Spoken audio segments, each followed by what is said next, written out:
Good morning, students of class 9th. In the previous video, we have discussed about the topic working of institutions, and in that we were discussing about the government order और उसमें government order that is your the Mandal Commission उसका example देकर आपको बताया गया था. Now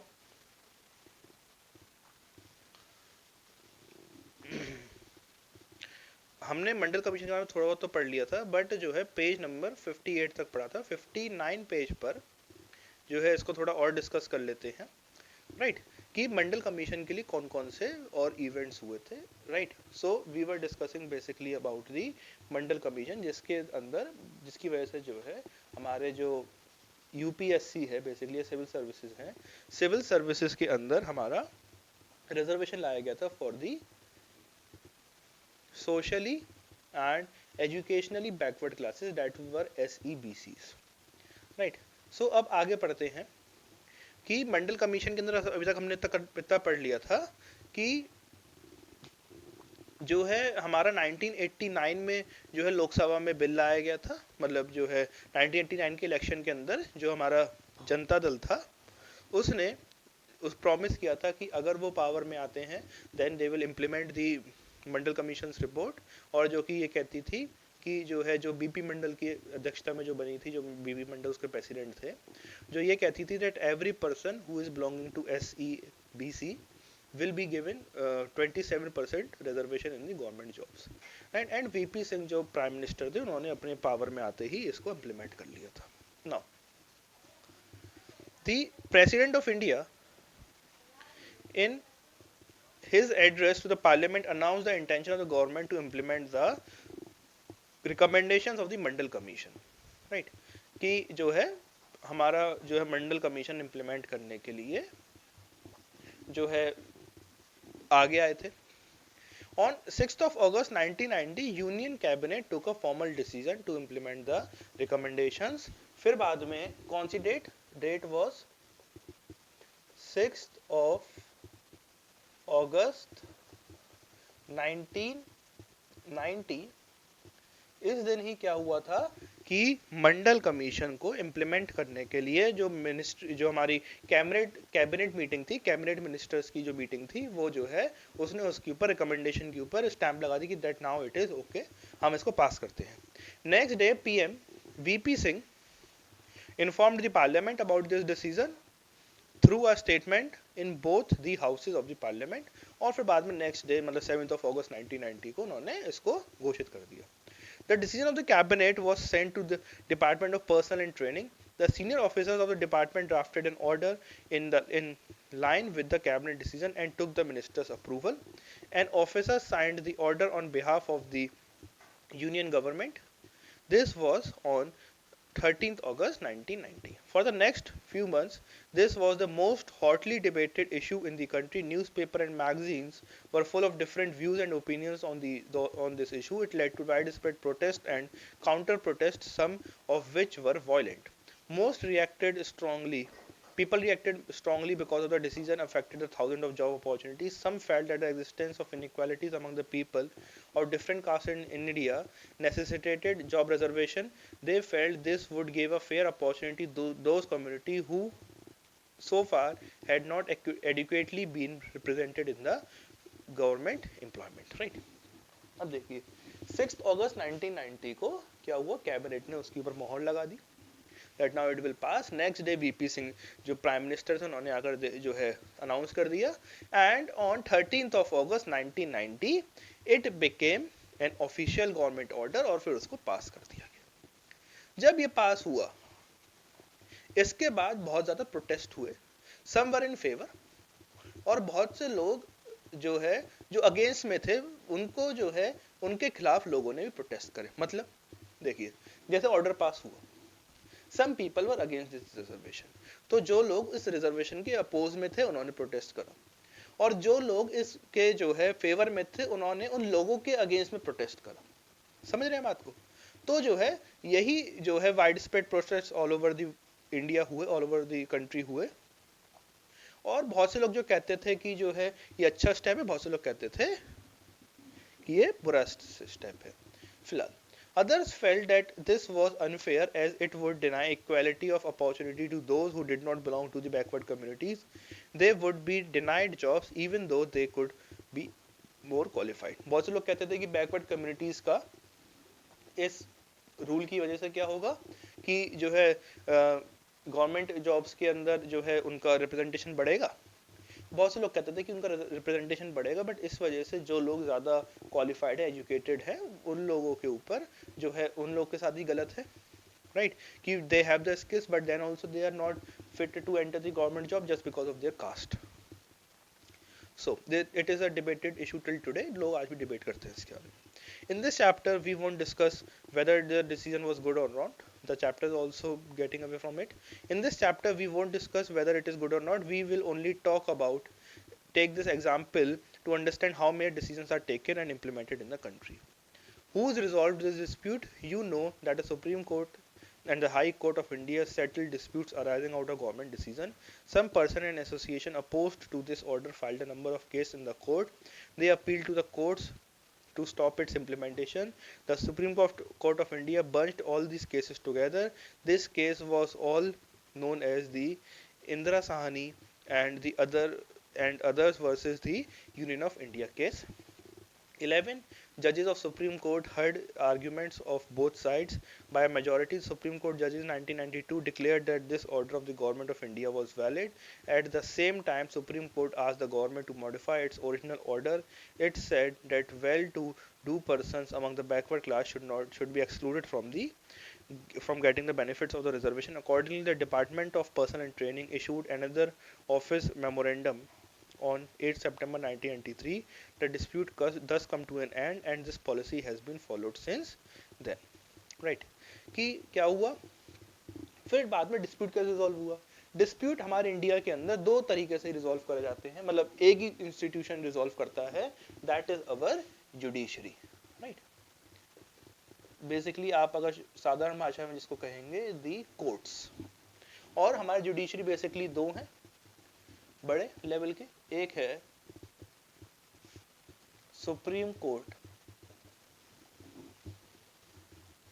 सर्वोच्च अदालत जिसको कहते हैं, and the other is high court. इनकी फंक्शनिंग के बारे में भी बात करेंगे कोर्ट। बट सुप्रीम कोर्ट ने उस समय जो है इस डिस्प्यूट को सॉल्व किया। बेसिकली बहुत सारी जो है पेटिशंस फाइल करी गई थी इसके फेवर में, इसके अगेंस्ट में कि गवर्नमेंट ऑफ इंडिया को हटाना चाहिए, राइट। और जो है इन सबको सुप्रीम कोर्ट ने एक ही जो बेंच के अंदर रख दिया था, and that was called as the Indira Sahni and others versus union of India case. और जो है बाद में सुप्रीम कोर्ट ने 1992 में, आपको ईयर याद करना इंपॉर्टेंट है, किस ईयर में, 1992 में सुप्रीम कोर्ट ने एक ऑर्डर पास करा कि जो है जितने भी लोग हैं उन सबको जो है ये कह दिया गया कि ये रीजन वैलिड है, मतलब रिजर्वेशन अपने आप में वैलिड है, गवर्नमेंट ऑफ इंडिया का ये इनवैलिड रीजन नहीं है। रिजर्वेशन को लागू करना, रिजर्वेशन लागू कर सकती है गवर्नमेंट ऑफ इंडिया। बट बाद में ये कहा गया कि वो लोग जो इन बैकवर्ड क्लासेस में तो आते हैं बट आर नॉट एजुकेशनली और सोशली बैकवर्ड, उन लोगों को रिजर्वेशन तब भी जो है मिलना नहीं चाहिए, उन लोगों को हटा दिया जाए। Right, now I hope students आपको इतना समझ में आ गया होगा about the issue. Now moving forward हम बात करेंगे अगले टॉपिक के बारे में, and that is our why do we need political institutions, या फिर जिसको हम लोग बेसिकली कह सकते हैं the need for political institutions, right, जो कि हमारा दिया है पेज नंबर 60 पर। देखिए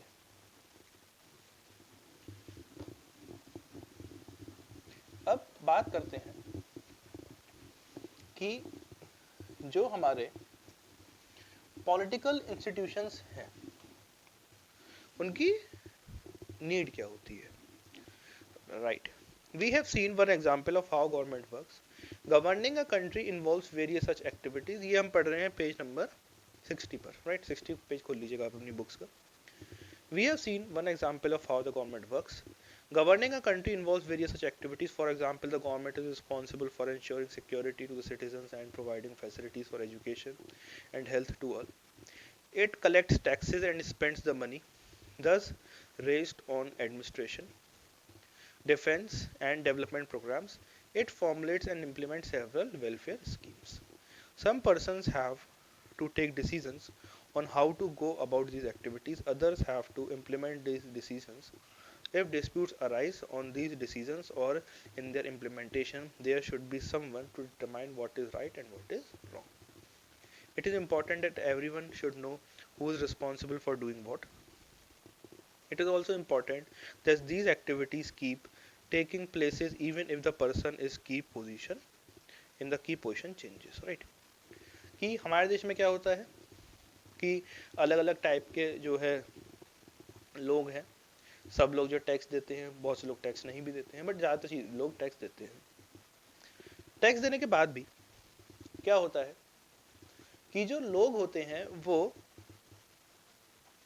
जो है अपना टैक्स देने के बाद जो है उनको गवर्नमेंट को देते हैं, गवर्नमेंट जो है उस टैक्स को खर्च करती है और अलग अलग एरिया पे खर्च करती, चाहे वो एडमिनिस्ट्रेशन के ऊपर गवर्नमेंट चलाने में हो, चाहे वो जो है स्कीम्स को इम्प्लीमेंट करने में हो, चाहे वो अलग प्रोग्राम चलाने में हो, चाहे वो डिफेंस के लिए खर्चा हो जो देश की गवर्नमेंट करती है आर्मी के ऊपर, राइट। सो जो है कोई ना कोई पर्सन उसको डिसीजन को लेता है और कई बार क्या होता है कि उस डिसीजन को मानना पड़ता है even though the person who had taken the decision had changed, right. जैसे प्राइम मिनिस्टर है कि कोई भी गवर्नमेंट है, वो गवर्नमेंट चेंज हो गई और पहले की गवर्नमेंट ने कोई डिसीजन लिया था, तो आगे आने वाली गवर्नमेंट के ऊपर है कि उसको लागू करे कि उसको जो है लागू ना करे। बट जो है कई बार बहुत से डिसीजन पुरानी गवर्नमेंट के द्वारा लिए हुए भी चलते रहते हैं, जैसे मनरेगा है। मनरेगा वॉज इम्प्लीमेंटेड इन 2005 या 2004 और 2004 में इम्प्लीमेंट होने के बाद भी आज की डेट में भी चल रही है, बल्कि जबकि उस टाइम पर प्राइम मिनिस्टर श्री मनमोहन सिंह जी थे and now the prime minister is mister Narendra Modi. तब भी जो है हमारी स्कीम चलती रहती है। So to attend all these tasks, several arrangements are made in all modern democracies. Such arrangements are called institutions. Right? इसीलिए जो है इंस्टीट्यूशन बनाए जाते हैं ताकि पर्सन चेंज हो जाए तब भी जो है वो वर्क चलता रहे। A democracy works well when these institutions perform function assigned to them. The constitution of any country lays down such basic rules on the power and functions of each institution. In the example above, we saw several such institutions at work. Right कि जैसे जो है वो सबकी सब powers की किसी institution की पावर कौन सी है वो कौन बताता है, द कॉन्स्टिट्यूशन ऑफ इंडिया। कि अगर कोई इंस्टीट्यूशन कॉन्स्टिट्यूशन के तहत बना है तो उसकी पावर भी कौन बताएगा, कॉन्स्टिट्यूशन ही बताएगा कि किसी इंस्टीट्यूशन की क्या क्या पावर है। जैसे we saw several such institution is work, जो पिछला एग्जाम्पल तो हमने देखो किस किस को देखा, एक प्राइम मिनिस्टर ऑफिस को देखा जिसमें कैबिनेट की बात करी गई, सिविल सर्वेंट्स को वो देखा, सुप्रीम कोर्ट को देखा, right. So the Prime Minister and the Cabinet are the institutions that take all important policy decisions. The civil servants working together are responsible for taking the steps to implement the minister's decision. Supreme Court is an institution where disputes between citizens and the government are finally settled. Right? So ये हमारा जो है, ये हमने तीन institution की बात करी इसके अंदर, एक जो है हमारे सिविल सर्वेंट्स की, प्राइम मिनिस्टर की और जो है प्रेसिडेंट की भी बात करी थी, यहाँ पे देखने रखा प्रेसिडेंट की भी बात करी थी हमने, और हमने सुप्रीम कोर्ट की भी बात करी। Can you think of other institutions in this example, what is their role, right. जैसे मैंने प्रेसिडेंट का नाम बताया, लोकसभा का बताया, राज्यसभा का बताया, पार्लियामेंट का बताया। Working with institution is not easy. Institution involves rules and regulations, they can bind the hands of leaders. Institutions involve meeting and committees and routines. This often leads to delay and complications. Therefore dealing with the institutions can be frustrating. One might feel that it is much better to have one person take all decisions without any rules, procedures and meetings, but that is not the spirit of democracy. Some of the delays and complications introduced by institutions are very useful. They provide an opportunity for a wider set of people to be consulted in any decision. कि हमारे देश के अंदर बहुत से लोग कहते हैं कि सबकी सब पावर एक ही आदमी के पास होनी चाहिए थी, क्योंकि जब इंस्टीट्यूशन होते हैं तो उसमें रूल्स होते हैं, रेगुलेशंस होते हैं, और उन रूल्स और रेगुलेशंस की वजह से क्या होता है, कॉम्प्लिकेशंस बढ़ती हैं, डिले बढ़ता है, राइट। बट जो है ऐसा जो है नहीं होना चाहिए, क्योंकि जो है अगर ऐसा होगा तो डेमोक्रेसी की जो स्पिरिट है वो खत्म हो जाएगी, कोई चेक एंड बैलेंस नहीं बचेगा, right. And Institutions make it difficult to have a good decision taken very quickly, but they also make it equally difficult to rush through the bad decisions. ठीक है, इंस्टीट्यूशन की वजह से कई बार delay होता है कि जो है कोई डिसीजन लेना था वो इंस्टीट्यूशन की वजह से हमको डिले हो गए लेने में, बट जो है इसका मतलब जो है ये नहीं है कि अच्छे डिसीजन लेने में देर लगती है, ठीक है, बट कई बार जो बुरे डिसीजन होते हैं उनको भी कई बार क्रॉस चेक करके लेना पड़ता है, तो उससे भी हमारा देश बचता है. That is why democratic government insist on institution. तभी हमारे इंस्टीट्यूशंस का होना कंपलसरी और ज़रूरी है. In the next video, we will be discussing about a very important institution, that is your parliament. Okay, so students, we will meet in the next video. Till then, stay at your homes and stay safe. Thank you.